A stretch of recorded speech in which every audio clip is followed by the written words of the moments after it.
We are going into October and I have decided to read nothing but spooky books all month.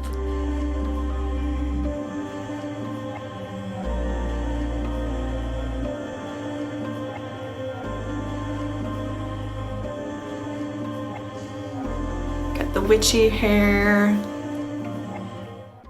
Where are my seasonal readers at? Welcome back to my channel. I'm Valerie Geary. I scoured my shelves for all of the spooky books that I own and have not yet read. I have to tell you the truth. Not all of these books came from my shelf. I mean, they are all currently on my shelf, except for maybe one or two that are from the library, but some of them are recent acquisitions, not old books that have been on my shelf forever. I went to Seattle in the beginning of September. I may have stopped in at 2 bookstores while I was there. Orca Books, which is in Olympia, and it's an indie bookstore. A fantastic little spot. If you are anywhere near there, be sure to stop in and check it out. They have a cute cat named Orlando, plus great customer service and a lot of good options. Used, new books you might not be able to find at larger bookstores. I also stopped in at Elliott Books in Seattle, a very old and established indie bookstore. It was crowded in there, so I didn't get as much time to look as I wanted. I did find a few spooky reads. I have quite a few. I'm gonna try and go through this rather quickly. These are ones I haven't read, and so I don't know what they're about really, so I'm gonna try and give you like a very shortened, condensed version of what I think they might be about based on the back of the book and the cover and that kind of thing. I have this stack and this stack, plus another few titles in my Kindle. Look at this notebook. It's Frankenstein. Isn't that cute? Perfect for this month. Without further ado, let's get to it.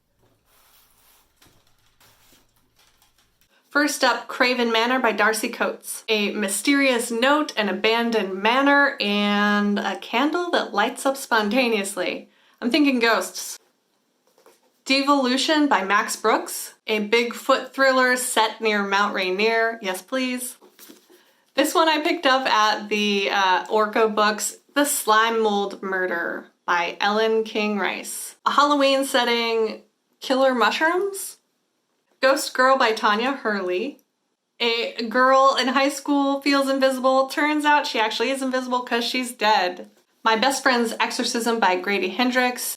1980s, skinny dipping gone wrong, teen angst, and I guess demonic possession. This is one from the library, A Deadly Fortune, a historical mystery, a psychic woman who gets thrown in an insane asylum. If We Were Villains by M.L. Rio, Dark Academia.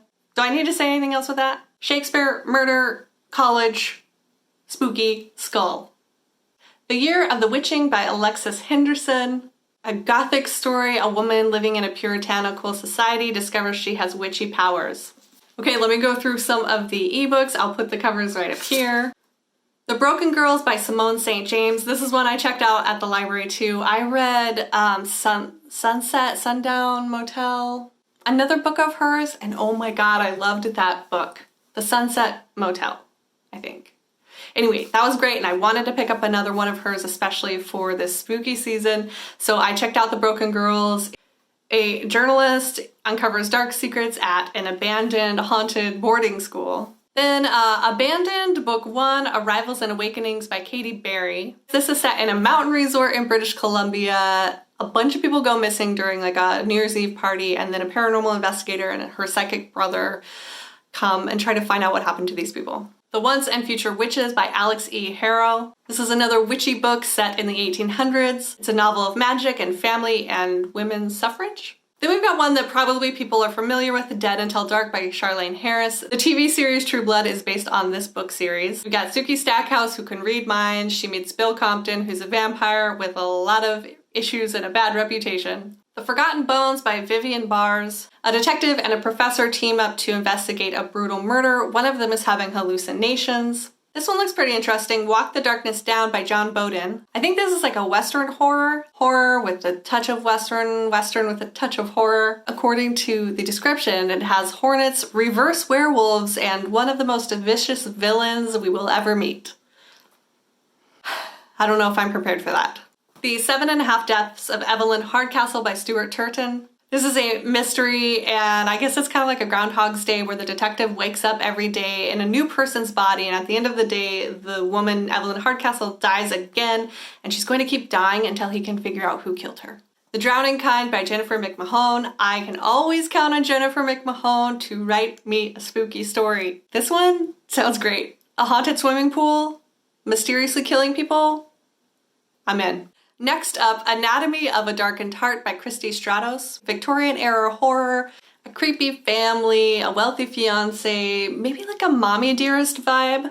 And then the final ebook that I'm gonna put on my Spooky Reads TBR for the month of October is Death in the Family by Tessa Weigert. Stormy Island, a man goes missing, a detective is investigating, lots of secrets. Did I mention there's a stormy island? Next up, the spooky lights are choking me. Okay, let's get into the second physical stack. More spooky books for my October TBR pile. I have another Charlaine Harris one on here, Midnight Crossroad. I'm not exactly sure what this one is about, but I think there are some paranormal elements. I think there's something spooky going on in this town of midnight. The Merciless by Danielle Vega. High school girls, Satanism, pagan sacrifices, more exorcisms. I see a theme here. Lisa Jewell, The Family Upstairs. Another mysterious letter inviting someone to a spooky manor. Do I have a type? This one is kind of calling to me right now. The back says that she inherits this abandoned house, but it's called The Family Upstairs, so like, who's up there? Sarah Waters. I feel like her books can sometimes be spooky and sometimes not. This one's Affinity. I have not read this one. I've read a couple of hers. I mean, obviously I haven't read this one or wouldn't be on the pile. According to the back, this is about prison, seances, ghosts, unruly spirits, and unseemly passions. Got The Vision by Dean Koontz. This is an oldie. Love this edition. This is about a psychic woman who gets in the head of a serial killer. Finally, Wonderland by Zoji Stage. A family tired of city life moves to the woods and things get a little bit creepy. Okay, that's a lot of books, Valerie. How are you gonna read all those in October? Turns out I am not gonna read all of them, but a girl can dream. So why do I have so many spooky books on my TBR, my to be read pile, when I know I'm not gonna read them all? One, it's fun to have stacks of books that you're not going to read. Two, is that I wanted to have a good variety, a good choice of books to pick from throughout the month. I didn't just want horror or ghost stories or spooky mysteries. I wanted just like a variety. So I wanted to give myself a good stack to pick from. I think I did that with this stack. Three, I wanted to make sure that if any of them were duds, I would have plenty of other ones to fall back on. If I needed to abandon a book a couple pages in, so be it. One of them I know I will absolutely be reading, and that is My Best Friend's Exorcism. This is our book club pick for October, so I know I'm gonna get to that one. Otherwise, I'm gonna try and get to as many as I can in the month of October. Some of them I think would float over well into November. And I will let you know at the end of the month how many of these I read and which ones I enjoyed, etc., etc., etc. Tell me in the comments, which one do you think I should read first? If you made yourself a spooky TBR, I want to know what books are on it. Thanks for watching. I'll see you next time with more spooky reads. Spooky, spooky.